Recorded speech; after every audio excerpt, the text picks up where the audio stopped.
Olá pessoal, estou aqui de volta e para você que ainda não me conhece, eu sou o Matias. E hoje nós vamos falar sobre a fé. Vamos fazer a leitura desse livro aqui, ó, Despertar da Consciência. É uma coleção de livros, são 7 livros aqui. Talvez você é novo nesse vídeo, novo aqui no canal, não conhece ainda os ensinamentos do Neville Goddard. Então estou te apresentando aqui. Nós vamos fazer a leitura desse livro, falando sobre a fé. Mas já de forma antecipada, eu quero colocar aqui. A fé não é algo como nós aprendemos desde criança. O que eu quero dizer com isso? De uma forma ou de outra, as religiões contaminaram essa palavra fé. Quando falamos sobre fé, dá a entender que é ter fé em algo fora de nós. Ter fé em um Deus fora de nós, em um Jesus fora de nós, um anjo, um espírito, um santo, qualquer coisa. Nós temos esse entendimento desde o nascimento, assim, nessa cultura que nós crescemos. Mas a fé não é isso. E a fé também não é pensamento positivo. Tem algumas pessoas que confundem isso. Acham que a fé ela pode ser praticada pelo pensamento positivo. Pode, até explico. De acordo com o que você vai repetindo aquelas palavras, você vai começando a se convencer daquilo, né? E automaticamente, com um certo tempo, aquilo pode se transformar em uma crença. E essa crença desenvolve, no caso, aí, a convicção, que se torna a fé. Então, assim, a fé não é pensamento positivo, mas o pensamento positivo pode acabar desenvolvendo a fé, entendeu? Mas são coisas separadas. É por isso que tem muitas pessoas que falam: ah, mas eu penso positivo, eu busco pensar positivo o dia todo, eu busco pensar positivo o tempo todo e me esforço, mas as coisas não acontecem. É porque não foi o suficiente para convencer, se autoconvencer de forma interna para desenvolver de fato aquele sentimento que é a fé. Então, como falamos bastante da carta aqui nos outros vídeos, aí eu escolhi fazer essa leitura que vai complementar de uma forma sensacional o nosso trabalho que nós já fizemos aí sobre a carta. Então vamos lá. Está na página 504, a fé, capítulo 25. Milagre é o nome dado por aqueles que não têm fé às obras da fé. Ou seja, a pessoa fala: nossa, foi um milagre ter acontecido isso, ou está acontecendo isso. É porque ela não tem consciência do que é a fé. A fé é a substância das coisas que se esperam, a prova das coisas que não se veem. Hebreus 11, versículo 1. O próprio fundamento da lei da concepção está contido neste versículo. Se não existir antes uma profunda consciência de que aquilo que você espera é substancial, que é possível ser alcançado, sua realização será impossível. Não será possível nem mesmo assumir a consciência de sê-lo ou de tê-lo. O fato da criação estar terminada e que tudo o que é necessário já existe é o fato que mexe com você e a sua esperança. O fato que a criação está terminada. O Neville Goddard fala sempre sobre esse assunto, mas poucas pessoas conseguem entender isso. Tudo já está terminado, mas isso não quer dizer que é um destino, que você está andando em uma linha reta. É porque nós temos a consciência ou a percepção de que a vida é um passado passando pelo presente e indo para o futuro, mas não é de uma forma assim. É que todas as possibilidades que você imaginar na sua consciência ou na sua imaginação é capaz de se materializar. Inclusive, o Napoleon Hill fala: se a sua mente é capaz de imaginar e você acreditar, é capaz de se materializar. Então, é essa a condição. Tudo. Nós achamos que, nossa, eu estou imaginando isso, eu estou querendo isso, desejando isso. Mas isso é muito difícil, isso é nossa falta de fé, nossa falta de convicção, né? Porque se darmos energia a isso, isso vai se transferir do mundo invisível para o mundo visível. É claro que essa transferência do mundo invisível para o visível leva um certo tempo, de acordo com a convicção e de acordo com aquilo que você quer, né? Resumindo, é a convicção, porque não é porque algo é grande ou pequeno, simplesmente é a convicção, a fé. E a esperança, por sua vez, implica na expectativa. E sem a expectativa de sucesso, seria impossível o uso consciente da lei da concepção. Evidências são um sinal da realidade. Assim, este versículo significa que a fé é a consciência da realidade daquilo que você assume. Uma convicção da realidade das coisas que você não vê. A percepção mental da realidade do que não é visível. Portanto, fica óbvio que a falta de fé significa descrença na existência daquilo que você deseja. Então, é o que eu disse, né? Você fez a sua carta, colocou os seus objetivos de vida, aquilo que você quer, mas você tem lá no fundo uma dúvida se isso é possível de acontecer ou não. E essa dúvida é falta de fé. No momento que você começar a entender que será necessário apenas o tempo, talvez não seria nem necessário o tempo, mas nós temos essa limitação ainda, né? Mas que com certeza isso vai se materializar no seu mundo, as coisas começam a tomar um rumo diferente. Como aquilo que você vive é produção fiel do seu estado de consciência, a falta de fé significará fracasso eterno em qualquer uso consciente da lei da concepção. Por toda a história, ao longo dos séculos, a fé tem desempenhado um papel importante. Ela permeia todas as grandes religiões do mundo, está tecida em todas as mitologias e ainda hoje ela é quase universalmente incompreendida. Ao contrário da opinião popular, a eficácia da fé não se dá por qualquer esforço ou agente externo. Ela, do início ao fim, é uma atividade da sua própria consciência.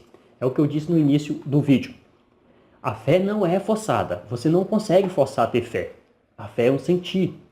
Mais suave você conseguir se envolver nesse estado, melhor. Inclusive aquele estado que o Neville explica de entrar naquele estado relaxado, de torpor, né, se entregar, você não consegue forçar aquilo. Tem pessoas que tentam forçar. Eu quero ficar relaxado, eu quero ficar relaxado, eu vou ficar relaxado, eu tenho que ficar relaxado. Aí você fica tenso e não relaxa. Então, você tem que se entregar totalmente, soltar o seu corpo, soltar a sua mente e entrar naquele estado de plenitude e cair ali naquele silêncio, né? A fé é a mesma forma. Se você fica durante o dia, eu tenho que ter fé, eu tenho que ter fé, eu preciso ter fé, eu preciso ter fé, eu preciso ter fé, e senão as coisas não vão acontecer, senão as coisas não vão acontecer, senão as coisas não vão acontecer, isso sabota você. Então não faça isso. Busque de uma forma muito sutil, amável, conectar com o seu interior, com a sua intuição. E aí você vai despertando a fé. De acordo com que você vai desenvolvendo essa habilidade, mais fácil fica. Na hora de tomar decisões, por exemplo, e fazer uma escolha entre uma coisa e outra, você vai aprender a ouvir essa voz interior, que tem tudo a ver com a fé também. Entende? Então ele está dizendo que é isso, não dá para você forçar a fé. A fé é um sentir. A Bíblia está repleta de declarações sobre a fé, do verdadeiro significado que poucos tomam ciência. Aqui segue alguns exemplos típicos. Pois o Evangelho foi pregado também a nós, tanto quanto a eles. Entretanto, a palavra que eles ouviram de nada lhes valeu, pois não foi unida à fé por aqueles que a ouviram. Hebreus 4, versículo 2. Na citação nós e eles, deixa claro que todos nós somos capazes de ouvir ao Evangelho. O Evangelho significa boas novas, que significa boas notícias. Obviamente, para você, seria uma boa notícia saber que você pode alcançar o seu objetivo.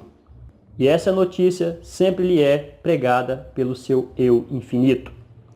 Ouvir que aquilo que você deseja existe e que você só precisa aceitá-lo em sua consciência é uma boa notícia. Mas se você não a unir com a sua fé, você estará negando a verdade da realidade daquilo que você deseja. Sendo assim, a boa nova de nada lhe valerá, pois sua realização não será possível. Ô geração sem fé e perversa, Até quando terei que estar convosco? Mateus 17, versículo 17. O significado de sem fé está mais do que claro. Perversa significa que está na direção contrária, em outras palavras, na consciência de não ser o que quer ser. Não ter fé, ou seja, não acreditar na realidade daquilo que você consegue, é ser perverso. Até quando terei que estar convosco?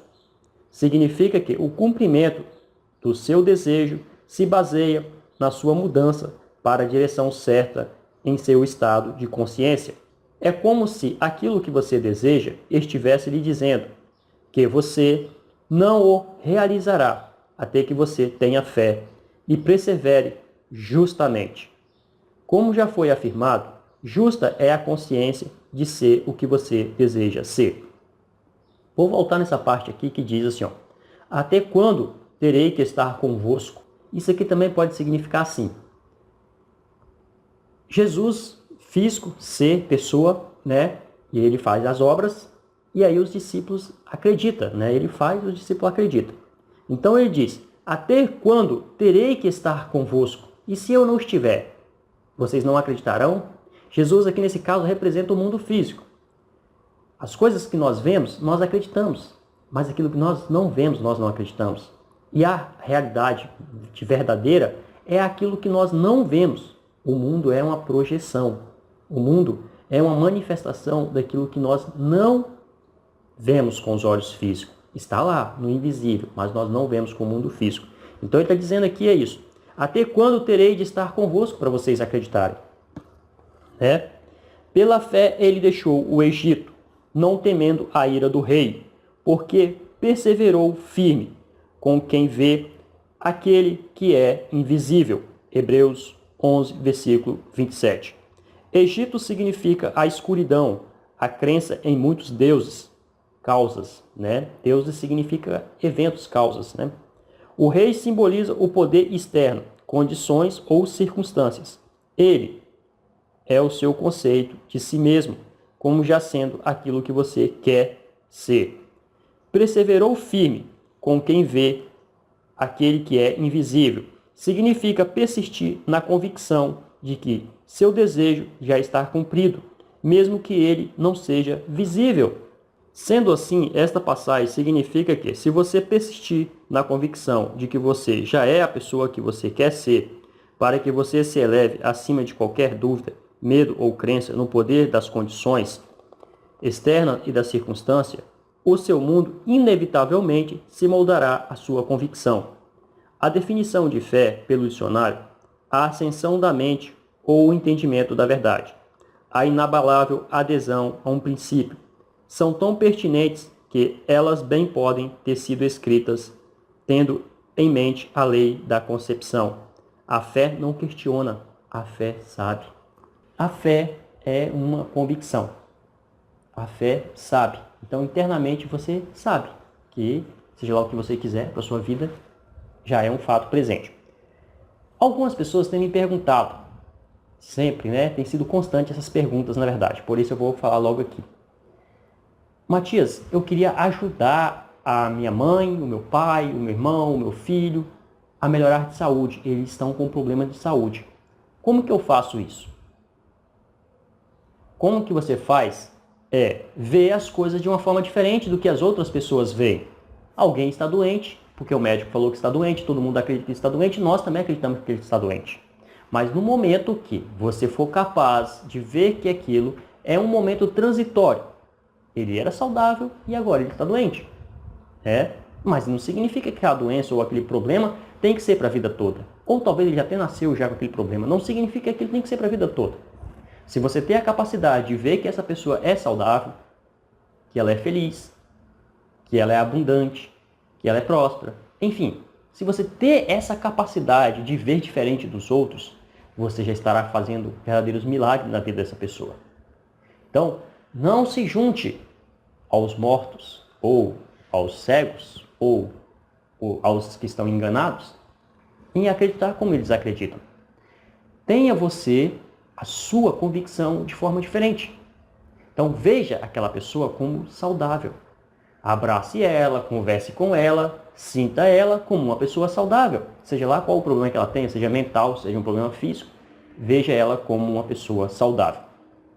E aí você sempre alimenta isso no seu dia a dia, quando você está convivendo com ela. O que acontece? Normalmente nós temos dó, piedade. Seja um filho, seja um irmão, um pai, ele está doente, moribundo, e nós, tadinho e tal, e abraça e quer fazer o melhor por ele, porque ele está doente, pode ser que ele morra, enfim. Não faça isso, não entre nessa onda. Ao contrário, você sente que ele é saudável. Enquanto todo mundo está acreditando que aquela pessoa tem problema, que ela está doente, é uma interpretação que eles estão fazendo, mas você faça a sua diferente. Com consequência, você vai emanar essa energia para essa pessoa. E, de uma forma inconsciente, ela vai receber essa energia de você. Todos estão mandando consciência de piedade, de dó, de fim de tudo. Você está mandando uma consciência de ela é saudável, ela é forte. Entende? Então você está fazendo milagres na vida dessa pessoa. Em um certo tempo isso vai acontecer. O livro Quem Pensa Enriquece, de Napoleão Hill, o Napoleão Hill conta a história do filho dele. Ele teve um filho e a criança nasceu sem as orelhas. Totalmente sem as orelhas. E nem tinha o canal auditivo. O canal auditivo era fechado, totalmente fechado. Quando a criança nasceu, o médico falou que ele nunca ia ouvir. Ia ser uma criança surda e muda. Porém, o Napoleão Hill não quis acreditar nisso. E todo o tempo ele conversava com o filho dele como se o filho dele ouvisse normal. E aí depois de um certo tempo, que era a hora da criança começar a falar, ela começar a ouvir, ela não ouvia, mas mesmo assim ele manteve a convicção.